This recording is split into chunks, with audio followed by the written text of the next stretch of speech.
เอาเบิ่งแหงซื้อเฮาจะแข็งแหงพอบ่เบรกไว้ลูกเบรกไว้โอ้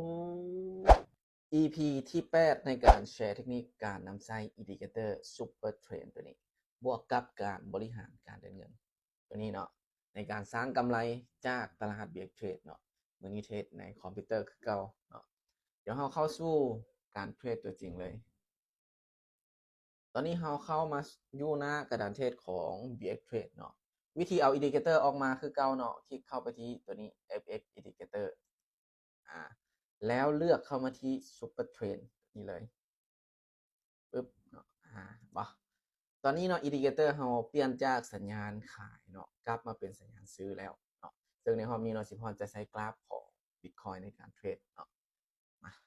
งบรอบนี้เนาะ 2,340.5 ก็คือกำไรในแต่ละ EP ที่เก็บมาเนาะอันนี้ไปอยู่ที่20เหรียญเนาะตอนนี้ Indicator เราเนาะมันให้สัญญาณในการซื้ออยู่เด้อทุกคนนะมันให้สัญญาณในการซื้ออยู่เดี๋ยวสิพรจะเกี่ยมออกออเดอร์บายเลยถ้าบ่มีการเปลี่ยนแปลงมานี้เนาะสิพรจะเกี่ยมที่ออเดอร์บายเลยจัดไปที่ออเดอร์บาย20 USDT เนาะบายไปแล้วเนาะมาเบิ่งนำกันเลยว่าออเดอร์นี้เนาะจะสามารถขึ้นไปปิดเป็นออเดอร์บายได้หรือบ่เนาะตามอินดิเคเตอร์ของเราที่มันให้สัญญาณในการซื้ออยู่เนาะมาเบิ่งนำกันเลยว่าจะสามารถปิดได้บ่ปิดได้บ่ปิดได้บ่ตอนนี้เหลือเวลาอีก10วินาทีโอ้มีแฮงขายพยายามดันลงมา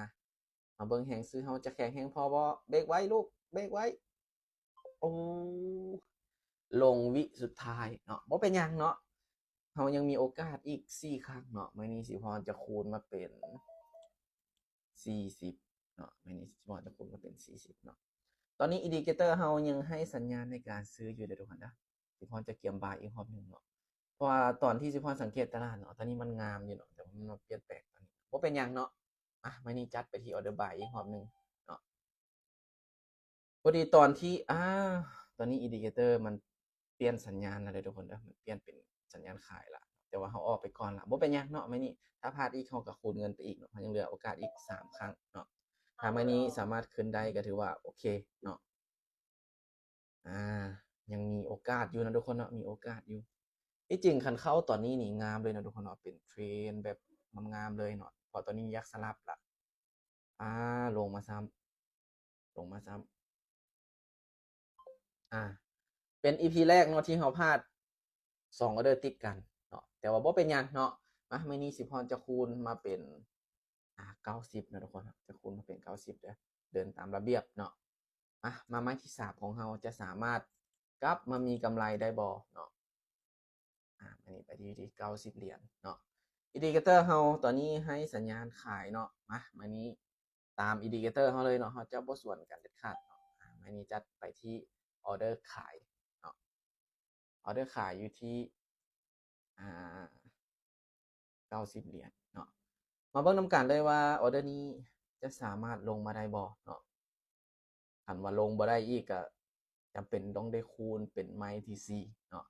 แต่ว่าไม้นี้นี่เริ่มมีแววแล้วเนาะมีโอกาสลงมาแล้วตอนนี้ลงมายาวเติบแล้วเหลือเวลาอีก7วินาที4 3 2 1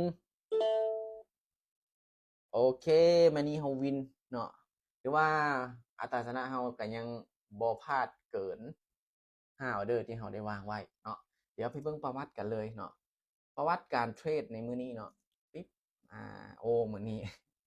อัตราชนะอยู่ที่33.33เนาะกำไรเนาะ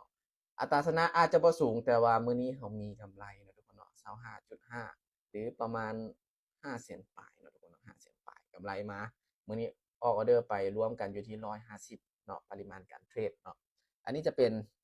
การเทรดของเราเมื่อกี้เลยเนาะก็คือออกไป3ออเดอร์เนาะพลาด2มาชนะไม้ที่3เนาะถือว่า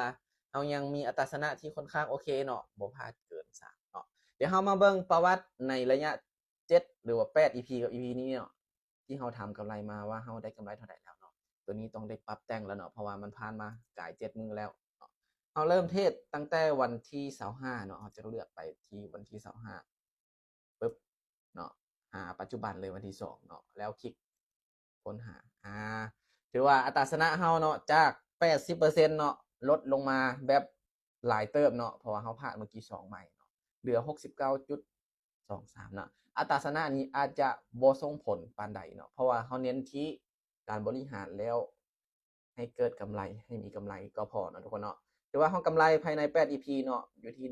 189เนาะหรือประมาณ4ล้านกว่าๆเนาะ4ล้านปลายแล้วที่ว่าเฮากำไรมาในระยะเวลา8มื้อเนาะอันนี้จะเป็นจำนวนวอลุ่มที่เฮาเทรดไปหรือว่าปริมาณการเทรดเนาะอันนี้จะเป็นประวัติการเทรดเลยเนาะตอนแรกนี่เฮาวินรัวๆเนาะเอามาพลาดตอนท้ายนิดหน่อยนึงเนาะแต่ว่าเฮาก็ยังมีกำไรคือเก่าเนาะโอเคเนาะสำหรับคลิปนี้ก็จะมีประมาณนี้นะทุกคนเนาะผู้ใดที่ยอมรับความเสี่ยงบ่ได้เนาะก็บ่ควรเข้ามาลงทุนในวงการนี้เนาะผู้ใดที่ยอมรับความเสี่ยงได้ก็สามารถเข้ามาศึกษาเรียนรู้นำกันได้เนาะสิพรพร้อมให้คำแนะนำสำหรับ EP นี้บ๊ายบาย